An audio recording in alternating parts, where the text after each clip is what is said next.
যাই হোক, আমরা চ্যাপ্টার 2, 6, 7 এই তিনটা চ্যাপ্টারে আমরা অলরেডি কিছু দূর আগায় গেছি। চ্যাপ্টারের মূল হেডিংটা হচ্ছে তোমার bioremediation for soil environment, overcoming limitation of bioremediation and emerging bioremediation technologies.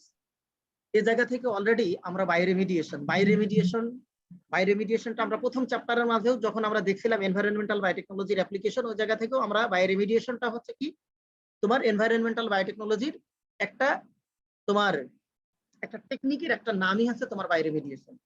Sir এই চ্যাপ্টারে জিন ম্যানিপুলেশন পর্যন্ত হয়ে গেছে? হ্যাঁ, হয়ে গেছে। আমরা জাস্ট আমি একবার করে টানাই দেখে আমি 1 মিনিটে টানাই পর্যন্ত চলে যাব, যে নিয়ে তারপর আমরা নতুন থেকে শুরু করব। সময় আছে আমাদের সামনে, অসুবিধা নেই। তো তোমার বায়োরিমিডিয়েশন যেটা আমরা বলছিলাম সেটা হচ্ছে যে ডেফিনেশনটা, এক কথা ডেফিনেশনটা বলো তো একটু।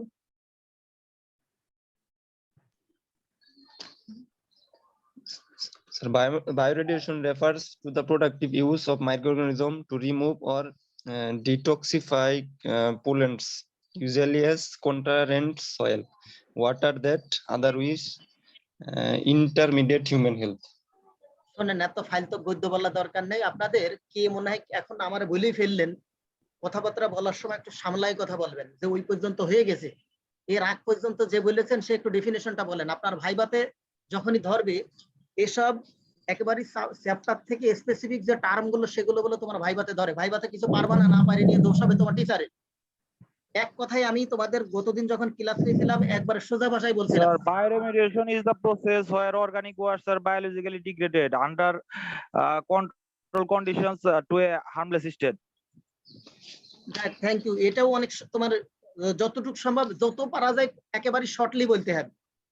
Detoxify or remediation of pollutant by using microorganisms। এক কথায় মাইক্রোঅর্গানিজম ইউজ করে আমরা কোন পলিউশনটাকে ডিটক্সিফাই বা রেমিডিয়েট করব। এক কথায় remediation or detoxify of pollutants by using microorganism. এক কথাই অ্যানসারটা শেষ করতে হবে, কারণ ভাইভাতে তোমার এই 14 লাইন গদ্য কোনো টিচারের শোনার সময় নেই, বসেও থাকবে না শুনে শুনে। তারপরে আমরা যে জিনিসটা দেখছিলাম সেটা হচ্ছে যে মেজর স্টেপস, বাই রেমিডিয়েশনের যে স্টেপস গুলো এই জায়গায় সয়েল পলিউশনের ক্ষেত্রে কয়েকটা স্টেপের জায়গায় দিয়ে আছে। আমি বলছিলাম 4-5টা মতো স্টেপ দেখার জন্য দেখে ফেলো। বাই রেমিডিয়েশনের তোমার টাইপস গুলো, বাই রেমিডিয়েশনের type, micro remediation, phyto remediation, microbial remediation. কেন মাইক্রো বলছি, কেন ফাইটো বলছি, কেন মাইক্রোবিয়াল বলছি অলরেডি তোমাদের বলা হয়েছে। মাইক্রো ফাঙ্গাস ইউজ করবো যখন, ফাইটো হচ্ছে প্লান্টস ইউজ করবো যখন, মাইক্রোবিয়াল অর্থাৎ ব্যাকটেরিয়া ইউজ করবো যখন, মাইক্রো অর্গানিজম ইউজ করবো যখন। তো এই যে তিনটা কাকে দিয়ে আমরা রেমিডিয়েট করতেছি তার বেসিসে তোমার মূলত ক্লাসিফাই করা হয়েছে। তারপরে বাই রেমিডিয়েশনের অ্যাপ্লিকেশন লিমিটেশন সম্পর্কে অলরেডি পড়ানো হয়েছে, ফ্যাক্টরস এটা পড়ানো হয়েছে। তোমার যখন কোনো জিএমও আমরা ইউজ করতে যাব, জেনেটিক্যালি মডিফাইড অর্গানিজম ইউজ করতে গেলে কি ধরনের ফ্যাক্টরস গুলো আমাদেরকে কনসিডার করতে হবে। বাই রেমিডিয়েশনের তিনটা স্ট্র্যাটেজি, ইনসাইটিভ, এক্সাইটিভ, বায়োরিয়েক্টর, এর এক্সাম্পল, বেনিফিটস, লিমিটেশন এবং কি ধরনের ফ্যাক্টরস গুলো এটা অলরেডি তোমাদের আলোচনা করা হয়েছে। মাইক্রো অর্গানিজম, কোন মাইক্রো অর্গানিজম গুলো সাধারণত আমাদের এই এনভায়রনমেন্টে সাধারণত আছে এবং যেগুলো ডিরেক্ট এবং ইনডিরেক্টলি সাধারণত আমাদের পলিউশন বা কন্ট্রোলের সাথে ইনভলভ আছে, ঠিক আছে, সেগুলোর নাম আছে bacteria, actinomycetes, fungi, algae, protozoa. এরপরে তোমার role of micro organisms in soil health and control of environmental pollution. এই যে কন্ট্রোল অফ এনভায়রনমেন্টাল পলিউশন, এই জায়গাটা মাইক্রো অর্গানিজম কিভাবে তোমার সয়েলের হেলথ অর্থাৎ সয়েলের ফার্টিলিটিটা, সয়েলের কম্পোজিশনটা মেনটেন করে, এবং যদি পলিউশন হয়েও যায় কোনো কারণে আমরা কিভাবে কন্ট্রোল এই মাইক্রো অর্গানিজম দ্বারা করবো, এই ধরনের কিছু পয়েন্ট অলরেডি আলোচনা করা আছে। Soil organic matter and characteristics, সাথে তোমার সয়েলের কিছু মেজর ক্যারেক্টারিস্টিক, তার composition, colour, texture, structure, soil water, organic matter, এগুলো নিয়ে আমরা আলোচনা করছি। পরে আমরা লাস্ট মনে হয় দেখছিলাম তোমার এই জিনোবায়োটিক্স থেকে রিলেটেড, জিনোবায়োটিক্সটা কি, জিনোবায়োটিক্স এর কিছু প্রপার্টিজ, তারপরে জিনোবায়োটিক্স এর টাইপস গুলো, halocarbon, PCB, synthetic polymer, alkyl benzyl, sulfonates, oil mixer. এর সাথে আমরা রিক্যালসিট্যান্ট মলিকুল দেখছিলাম, তার কিছু ফেসার্স। লাস্ট যেটা দেখছিলাম সেটা হচ্ছে আমরা কি biotechnological approaches to clean up of xenobiotic pollutant.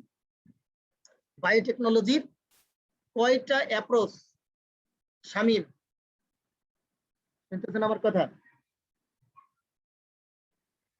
Micro Shamim, হ্যাঁ স্যার, হ্যাঁ স্যার, বলেন বায়োটেকনোলজির কয় ধরনের অ্যাপ্রোচ ইউজ করে আমরা জেনোবায়োটিক পলিউট্যান্টকে আমরা সাধারণত রেমিডিয়েট করতে পারি? টাইপস বলবো নাকি বায়োরিমেডিয়েশনের? হ্যালো, প্রশ্নটা হচ্ছে approaches that are used in the remediation of xenobiotic pollutant from environment.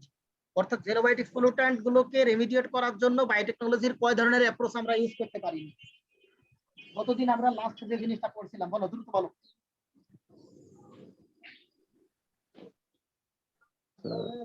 Approach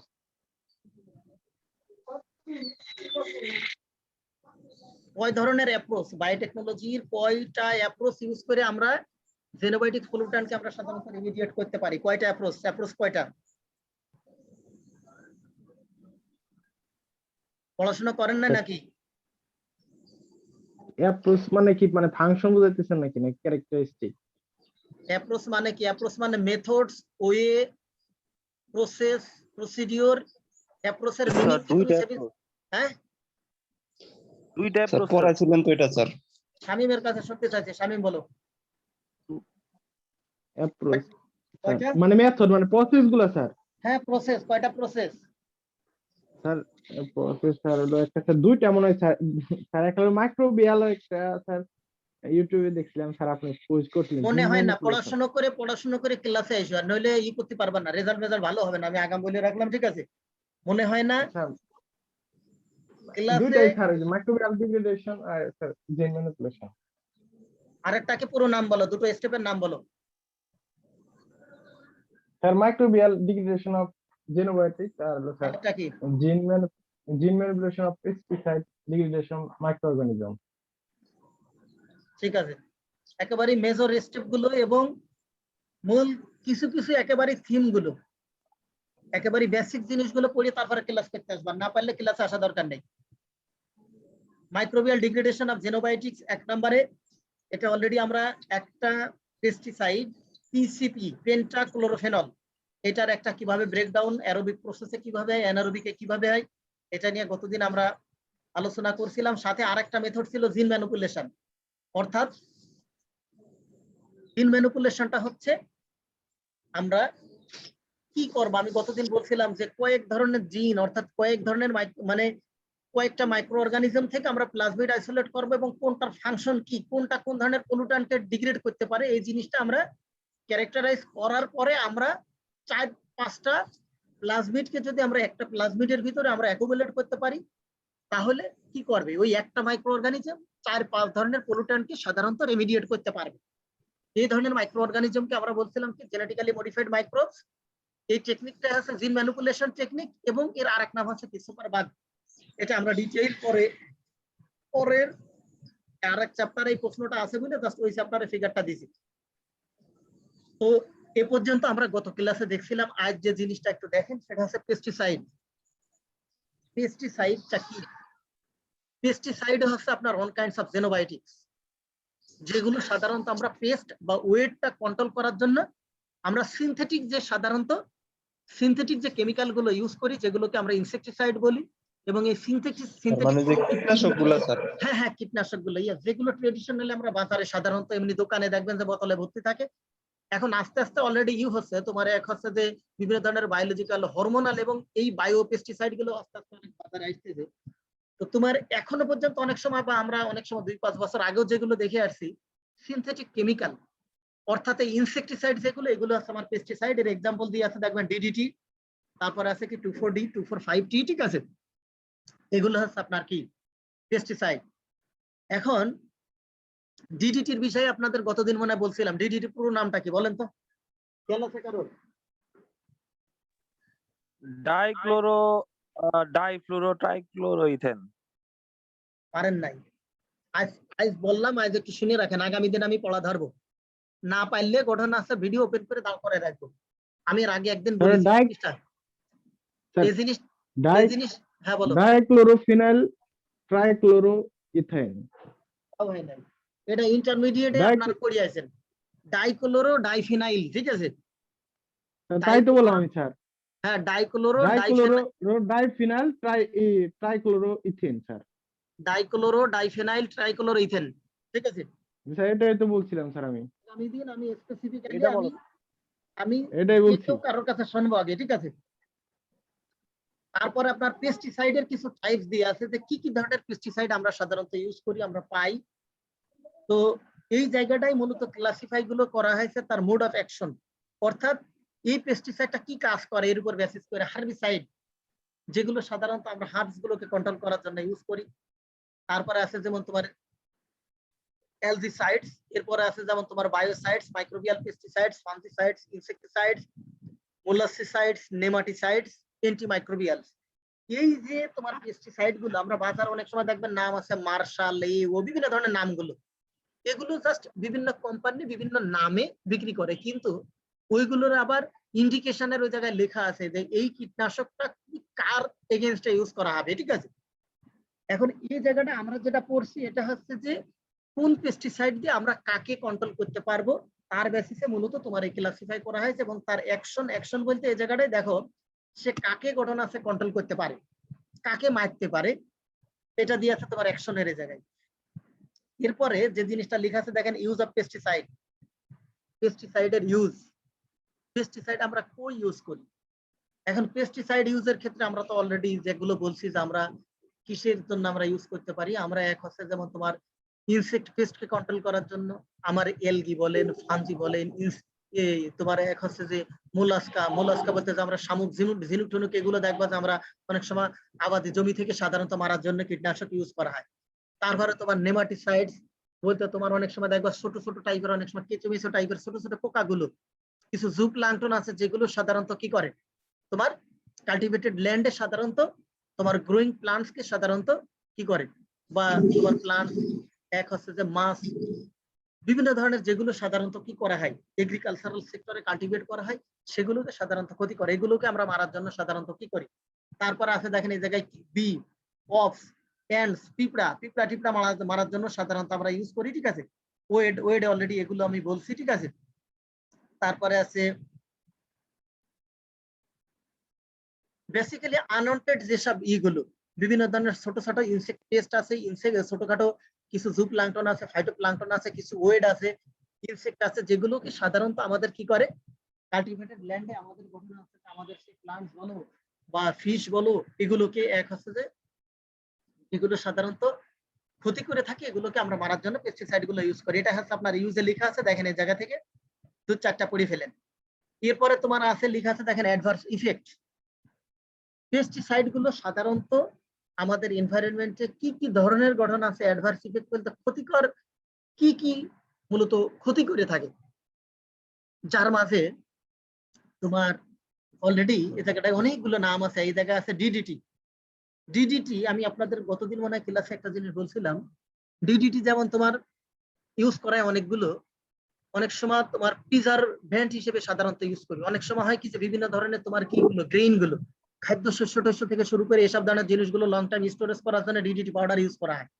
সাথে তোমার কমনলি ইউজ করা হয় যেমন শুকনা মাছটা যখন তোমার কমার্শিয়ালি যেগুলো শুকায় যখন সমুদ্র থেকে শুরু করে এসব জায়গায়, তখন এই কাজটা করে ওই ফার্মার গুলো সাধারণত যে কাজটা করে সেটা হচ্ছে যে তোমার এই ডিডিটি পাউডারটা পানির সাথে মিশিয়ে ওইটার মাঝে কি করে তোমার মাছটাকে ভিজিয়ে রাখে, 10 ঘন্টা 5 ঘন্টা ভিজায় রেখে পরে ওইটাকে রোদে শুকাইতে দেয়।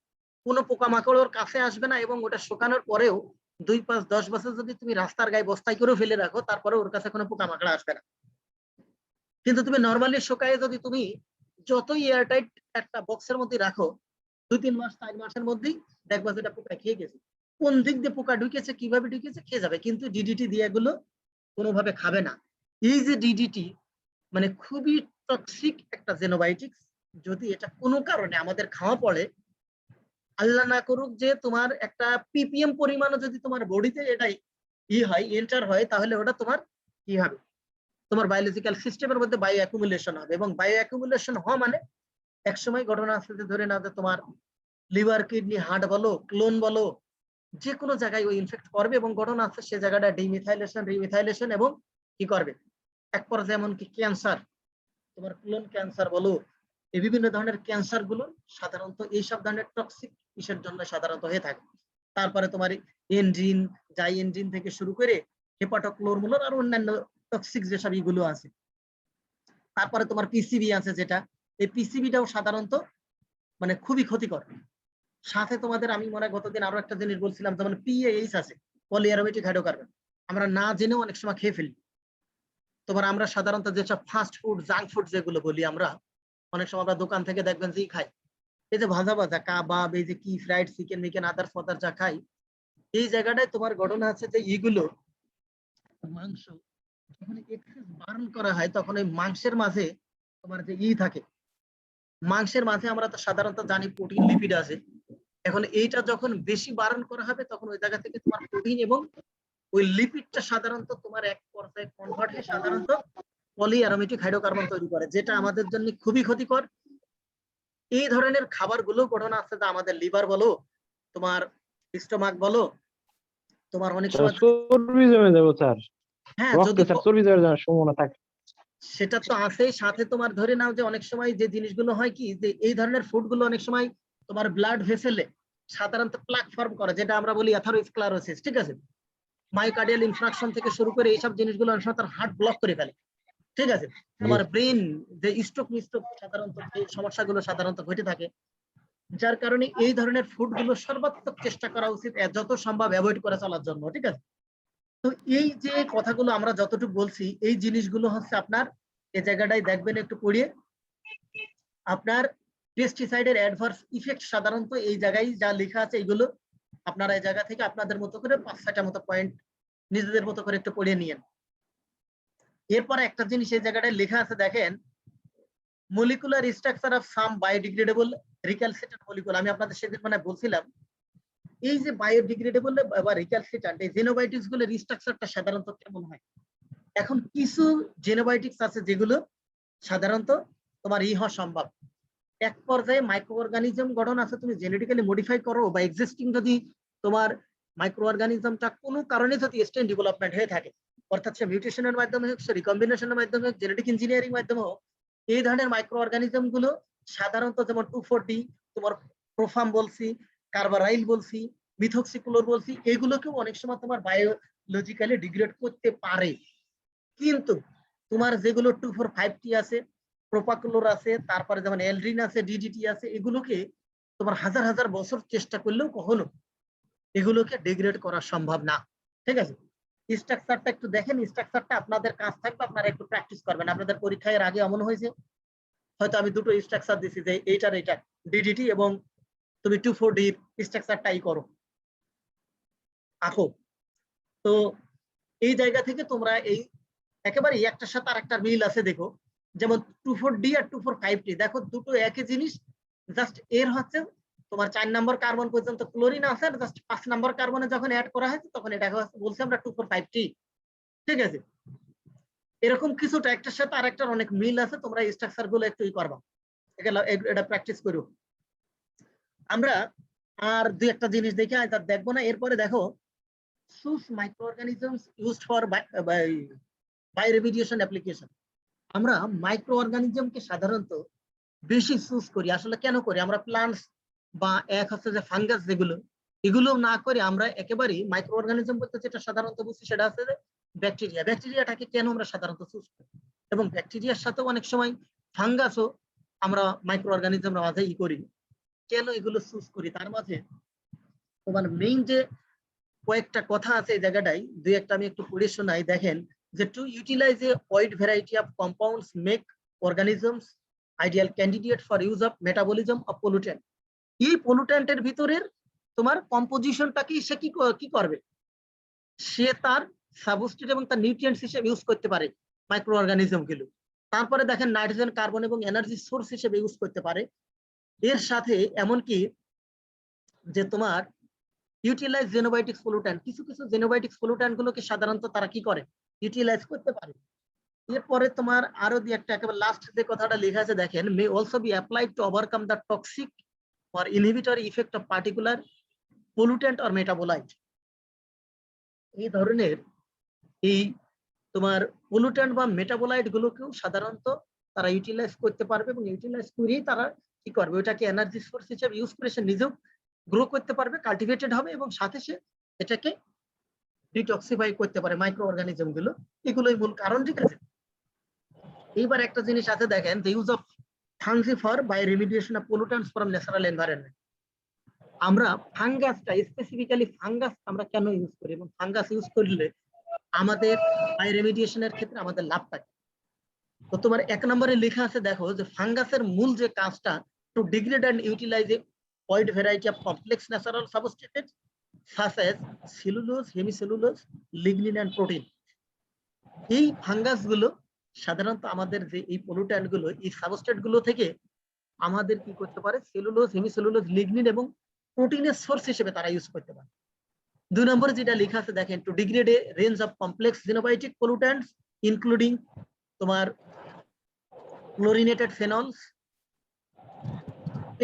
পেন্টাক্লোরিনেটেড বাইফেনাইলস, অ্যালকাইল হ্যালাইডস, এগুলো সাধারণত কি করতে পারে, ইজিলি সে ডিগ্রেড করতে পারে। এবারে নিচে যেটা আছে, নিচেরটা আমি একবার পড়ে শোনাই, সেটা দেখেন, the mycelial growth also makes it difficult to ensure an even inoculation across a contamination environment, ঠিক আছে।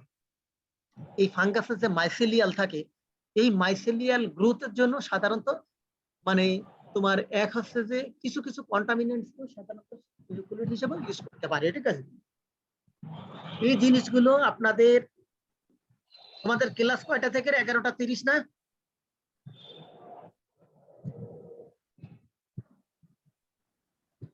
নেক্সট ক্লাস কয়টা থেকে? 11:30 থেকে? স্যার 12টায় স্যার। 12টা। যাই হোক, তাহলে আমরা আর একটা সহজ জিনিস সম্পর্কে একটু আলোচনা করি, শেষ করি, সেটা আছে ফাইটো রেমিডিয়েশন। এটা নিয়ে অলরেডি আমরা আলোচনা করছি। ফাইটো রেমিডিয়েশন বলতে আমরা যেটা বলছি, ফাইটো মানে কি, প্লান্ট। যদি আমরা কোনো প্লান্টস ইউজ করে আমরা কোনো প্রকার রেমিডিয়েশনকে আমরা সাধারণত পলিউট্যান্টকে আমরা রেমিডিয়েট করতে পারি, তাহলে এই ধরনের টেকনোলজিকে আমরা বলি ফাইটো রেমিডিয়েশন। এটা একটা এমার্জিং টেকনোলজি এবং এইটা সাধারণত কত তোমার 1991 সর্বপ্রথম কি করা হয়, এই ফাইটো রেমিডিয়েশন টার্মটা ইউজ করা হয় এবং বলা হয় কি যে ফাইটো রেমিডিয়েশনের মাধ্যমে আমরা কি করতে পারি, আমরা কিছু কিছু পলিউট্যান্ট গুলোকে আমরা ইজিলি, যেগুলো মাইক্রো অর্গানিজমও তোমার রেমিডিয়েট করতে অনেক সময় ইম্পসিবল হয়ে যায়, যেগুলো ফাইটো রেমিডিয়েশনের মাধ্যমে করা খুব সহজ হয়, এই ধরনের টেকনিক গুলোকে আমরা জাস্ট বলছি কি ফাইটো রেমিডিয়েশন। অর্থাৎ আমরা detoxify of pollutants by using plants is called কি phytoremediation. It is an কি ইমার্জিং টেকনোলজি, ঠিক আছে। এই যে ফাইটো রেমিডিয়েশনটা কয়েক ধরনের হতে পারে, তার মাঝে এক আছে phyto extraction, phyto transformation, phyto accumulation, phyto stabilisation, phyto degradation, তোমার রাইজো ডিগ্রেডেশন, রাইজো ফিল্ট্রেশন। এই যে 5-6 ধরনের ফাইটো রেমিডিয়েশনের যে টেকনিক নামকরণ করা হয়েছে শুধুমাত্র ফাইটো এক্সট্রাকশন। প্লান্ট যদি তার সাধারণত রুট বা এক হচ্ছে যে নিয়ার রেজিওন অফ রুট দ্বারা যদি কোনো পলিউশনটাকে সাধারণত কি করে, এক্সট্রাক্ট করতে পারে, অর্থাৎ ফার্স্ট যে কাজটা করবে ওই জায়গায় পলিউশনের পার্টিকেল গুলোকে সাধারণত সে কি করবে, আইসোলেট করে ফেলবে। এক্সট্রাকশনের আরেক নাম আছে কি আইসোলেশন। তো যদি সে এক্সট্রাকশনের মাধ্যমে করে তাহলে সেটাকে আমরা বলতেছি phyto extraction. Phyto transformation, transformation বলছি আমরা যখন কি করবে, ওই কম্পাউন্ডটার ভিতরে যে যে কম্পোজিশন গুলো আছে ওগুলোকে যদি সে কি করে আলাদা করে ফেলতে পারে এবং দেখা যাচ্ছে লার্জার টক্সিক থেকে এক হচ্ছে স্মলার টক্সিক পর্যন্ত বা হাইলি টক্সিক থেকে লেস টক্সিক করে ফেলতে পারে, তাহলে সেটাকে বলতেছি ফাইটো ট্রান্সফরমেশন। এরপরে আছে ফাইটো স্টেবিলাইজেশন। এই যে প্লান্টস তোমার এয়ার পলিউশনটাও সাধারণত কি করতে পারে, তার লিভের মাধ্যমে সাধারণত এয়ার পলিউশনটাকেও সে কমাইতে পারে তোমার রুটের মাধ্যমে। তারপরে এক হচ্ছে যে নিয়ার রিজিয়ন অফ রুট, যদি সে পলিউট্যান্টের পার্টিকেল গুলোকে যদি স্টেবল করে ফেলে, অর্থাৎ তার স্টেবল করে ফেললো সে আর তার মধ্যে পলিউটেড ফর্মটা থাকবে না, পলিউটেড ফর্মটা কাজ করবে না। এই প্রসেসটাকে বলছি আমরা সাধারণত স্টেবিলাইজেশন। এরপরে আছে ডিগ্রেডেশন, ফাইটো ডিগ্রেডেশন, পলিউট্যান্টটাকে একবারে ভেঙে ফেলবে, ফাইটো ডিগ্রেডেশন। এরপর আছে তোমার রাইজো ফিল্ট্রেশন, তোমার কি করবে, পলিউট্যান্ট গুলোকে সাধারণত একটা মিক্সার থেকে দেখা যাচ্ছে যে একটা তোমার সলিউশন থেকে শুধুমাত্র পলিউট্যান্ট গুলোকে সে সাধারণত কি করবে, ফিল্ট্রেট করে সেপারেট করে ফেলবে এবং ডিগ্রেড করে ফেলবে। এবং কি ওই পলিউট্যান্ট গুলোকে সাধারণত তার নিউট্রিয়েন্ট সোর্স হিসেবে ইউটিলাইজ করবে, এই ধরনের প্রসেসটাকে আমরা বলতেছি রাইজো কি ফিল্ট্রেশন। তো তোমার এই টেকনিক গুলো আমি যে কথাগুলো বলছি কোন কোন মেকানিজমের মাধ্যমে সাধারণত করে, এবং তোমার সারফেস মিডিয়াম কোন কোন মিডিয়ামে সাধারণত, এটাকে যেমন সয়েল, তোমার ফাইটো এক্সট্রাকশন সাধারণত সয়েলের মাধ্যমে করা সম্ভব, ফাইটো ট্রান্সফরমেশন সাধারণত সারফেস ওয়াটার এবং গ্রাউন্ড ওয়াটার থেকে সাধারণত করা সম্ভব। এর নিচে যেমন ফাইটো স্টাবিলাইজেশনের ক্ষেত্রে বলা আছে কি সয়েল, গ্রাউন্ড ওয়াটার এবং মাইন চেইলিং থেকে করা সম্ভব। Phyto degradation, rhizo filtration, phyto ভোলাটিলাইজেশন, ঠিক আছে। তারপরে এক আছে কি ভেজিটেটিভ ক্যাপ।